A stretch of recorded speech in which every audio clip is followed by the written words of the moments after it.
કેન્યાની ઠંડી ઠંડી વેધરમાં જુઓ તમે, ઠંડી વેધર એવી ઠંડી છે અત્યારના કે વરસાદ અને ઠંડી એટલે ભારત દેશ જેવું વેધર છે. તો આપણે શું બનાવવા માટે જઈએ? મસ્ત મજાના ગરમા ગરમ ભજીયા બનાવીએ અલગ અલગ દેશના. ચાલો મારી સાથે મારા રસોડામાં. ચલો આપણે ચાલુ કરીએ કેન્યાના ભજીયા. કેન્યાના ભજીયા માટે હું લઈ લઈશ બધા આવા પાતળા પાતળા પતીકા. એની સાઈઝ આવી હોવી જોઈએ જેથી કરીને ભજીયા તરત જ ચડી જાય. કારણ કે આ ભજીયામાં આપણે સોડા બાયકાર નથી નાખવાના, કડક કરવાના જ, ક્રિસ્પી કરવાના જ. કેવી રીતે? જુઓ મારા મસાલા સાથે. આપણે એના પતીકા કરી નાખ્યા છે આ પ્રમાણે લાંબા. તમે કોઈ પણ ખમણીમાં પણ આ પતીકા કરી શકો. આપણે બટેટાને ધોઈ નાખશું. ચલો કરીએ ભજીયાનો મસાલો. હું લઈ લઈશ માપથી મીઠું, લાલ મરચાની ભૂકી 2 પિંચ ઓફ મરચાની ભૂકી, 2 પિંચ ઓફ હળદર, આદુ લસણની પેસ્ટ લઈ લઈશ 2 પિંચ, મરચા 2 પિંચ, એની સાથે લઈ લઈશું થોડા એવા ધાણા. એનો મસાલો કરવા માટે આપણે લઈ લઈશું ચણાનો લોટ લઈ લઈશું 3 ટીસ્પૂન, 1 ટીસ્પૂન આપણે લેશું ચોખાનો લોટ. એનાથી ને થશે કડક મજાના સરસ ભજીયા, ક્રિસ્પી અને લાગશે ખાવામાં એકદમ સ્વાદિષ્ટ. આપથી લઈ લેશું લીંબુ. આ બધી જ વસ્તુને કરી નાખશું આપણે મિક્સ. આ થશે કેન્યાના ભજીયા જે ઘરે ઘરે બધી જ બાજુ રેસ્ટોરન્ટમાં વેચાતા હોય છે. આ ભજીયાનું મિક્સિંગ એની અંદર જ થઈ જશે એના મિક્સિંગમાં. આની અંદર ચણાના લોટનું કોટિંગ બહુ ઓછું આવશે. ચોખાનો લોટ અને ચણાનો લોટ એકદમ સ્વાદિષ્ટ લાગશે. આને તમે જુઓ તળાઈને કેવા થાય છે આ ભજીયા, એકદમ સરસ મજાના. મીડિયમ તાપ ઉપર આપણા આ ભજીયા બધા તળાઈ જશે. ક્યારે પણ કોઈ પણ મહેમાન આવ્યું હોય ત્યારે આ તમે ભજીયા બનાવો તો કેન્યા ભજીયા કહેવાય છે, જે કેન્યામાં એકદમ ફેમસ છે, જેનું કોટિંગ ચણાનું ઓછું આવશે. ચોખાના લોટના હિસાબે ક્રિસ્પી પણ થશે અને એકદમ જ સરસ લાગશે. એની ચટણી હોય છે એકદમ સ્પેશિયલ. આપણા ભજીયા એકદમ સરસ રીતના ઉતરી ગયા છે. આપણે એને લઈ લેશું જારાની અંદર તેલ નીકાળવા માટે. ચોખાના લોટના હિસાબે એ થશે ક્રિસ્પી અને એકદમ જ સરસ મજાના ભજીયા ઉતરતા હોય છે. ચણાના લોટનું કોટિંગ છે ઓછું. આ થઈ ગયા ફેમસ કેન્યાના ભજીયા. તેલ નીતરશે અને આપણે કાઢી લઈશું એને ડીશમાં. ચલો આપણે બનાવી નાખશું સાદા ભજીયા જે ભારત દેશમાં બહુ જ ખવાય છે. હું લઈ લઈશ 2 ટેબલ સ્પૂન જેટલો ચણાનો લોટ. ચોપ નાખશું હળદર, પિંચ ઓફ નાખશું હિંગ. આની અંદર આપણે પાણી લઈ લેવાનું છે જોઈતા પ્રમાણમાં માપથી. એની માટે આપણે આ બધી વસ્તુને કરી નાખશું મિક્સ. આમાં પાણી નાખતી વખતે બહુ ધ્યાન રાખવાનું છે. જ્યારે પણ વધારે પણ ભજીયા હોય થોડું થોડું કરીને આપણે પાણી એડ કરશું. એની પેસ્ટ બનાવશું પાતળી લાઈ જેવી. આપણને પેસ્ટ આપણી જોશે આ પ્રમાણે. આ પેસ્ટ જે છે એ એકદમ જ સરસ રીતના એની લાઈ પડે છે. આ પ્રમાણેની પેસ્ટ હોવી જોઈએ એ ભજીયા બનાવવા માટે પાતળી પેસ્ટ. હું ભજીયાના પતીકા કરી લઈશ આ ખમણીમાં. આપણે લેશું લાંબી રીતના જેથી કરીને એના લાંબા લાંબા પતીકા પડે અને એકદમ જ સરસ મજાના ભજીયા થશે. આપણને જોઈ જશે આવા પતીકા. આપણે એને ધોઈ નાખશું પાણીથી. આ પ્રમાણેના આપણા આ પતીકાને આની અંદર બોળીને નાખી દઈશું તેલની અંદર. છે ને કેટલા સહેલા ભજીયા. ફટાફટ રીતના એક જ તેલની અંદર અલગ અલગ રીતના કેટલા ભજીયા તમે બનાવી શકો. આની અંદર નથી સોડા બાયકાર નહીં કંઈ. આપણા ભજીયા થશે એકદમ સરસ. આ આપણા ભજીયા એકદમ જ સરસ રીતના ઉતરવા માંડ્યા છે. આપણે એને ફેરવી નાખશું. આપણા ભજીયા એકદમ સરસ રીતના ફૂલીને તૈયાર થઈ જશે 2 થી 3 મિનિટમાં. બટેટાના સરસ મજાના ભજીયા તૈયાર થઈ ગયા છે ફટાફટ. ઠંડીની સિઝનમાં કે મોન્સૂનની સિઝનમાં આ ભજીયા ખાવાની મજા ઓર જ આવતી હોય છે.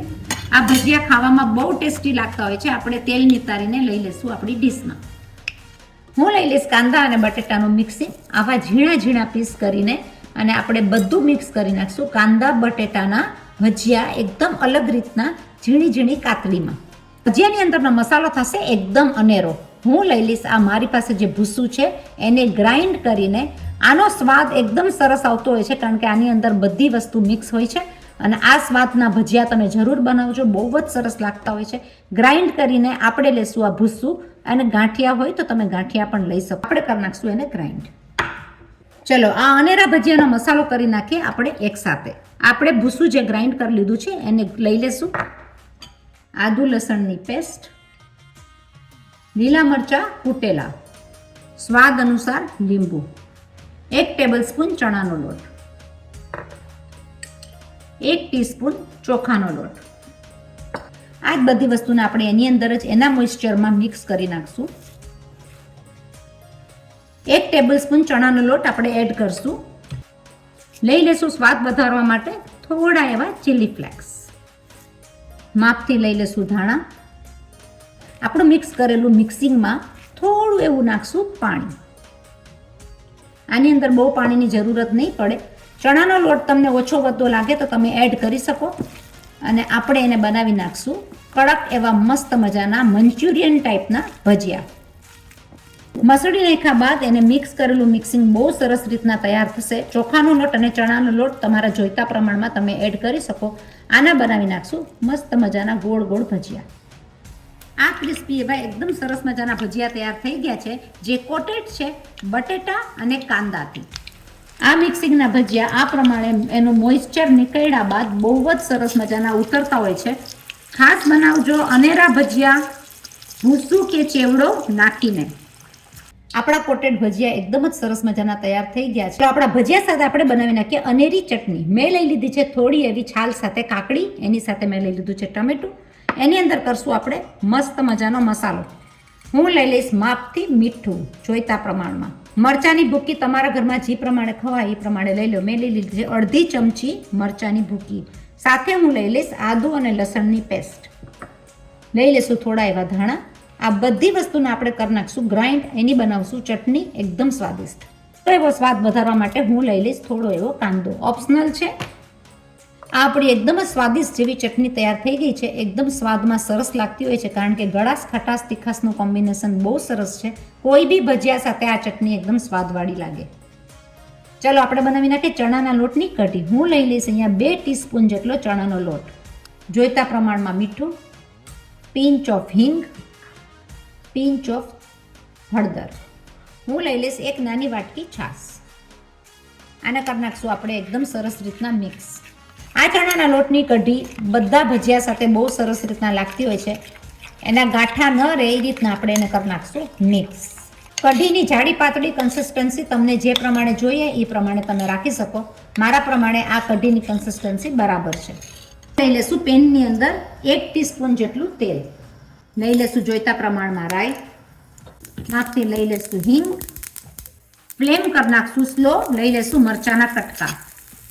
તમે છાશની જગ્યાએ દહીં પણ લઈ શકો. આપણે લઈ લેશું પેનની અંદર. થિકનેસ હોવાથી લઈ લેશું થોડું એવું પાણી. ફ્લેમ કરી નાખશું બંધ. આપણી આ કઢી એકદમ સરસ મજાની તૈયાર થઈ ગઈ છે. ખટાશ ઓછી હોય તો તમે લીંબુ નાખી શકો. ખટાશ એકદમ સરસ લાગશે. અલગ અલગ રીતના આપણે કેટલા સરસ મજાના ભજીયા બનાવી નાખ્યા. ચોખાનો લોટ નાખીને, ભૂસું નાખીને અલગ રીતના ભજીયા. ભારતના ભજીયા છે, કેન્યાના ભજીયા છે, અને મિક્સ મજાના કાંદા અને બટેટાના ભજીયા છે. સ્વાદ વધારવા માટે આપણે લઈ લીધી છે ચણાના લોટની કઢી. એની સાથે છે કાકડી અને ટમેટાની ચટણી, જોડે છે સોસ. તો તમે મને કહો, આવા વસ્તુ બનાવવામાં જરા પણ વાર લાગતી નથી. એકદમ સહેલી રીતના, સરળ રીતના આપણે કેવી રીતના ભજીયા બનાવી નાખ્યા. જરૂર બનાવજો. લાઈક કરો, શેર કરો, સબસ્ક્રાઈબ કરો, બીજાને ફોરવર્ડ કરો. આવા ભજીયાની અલગ અલગ અનેરી રેસીપી આગળ બહુ આવતી રહેશે. તો મળ્યા પાછા બીજી નવી રેસીપી સાથે. ત્યાં સુધી તમે બધા બનાવો આ રીતના ભજીયા અને કરો એન્જોય વરસાદની સિઝનમાં.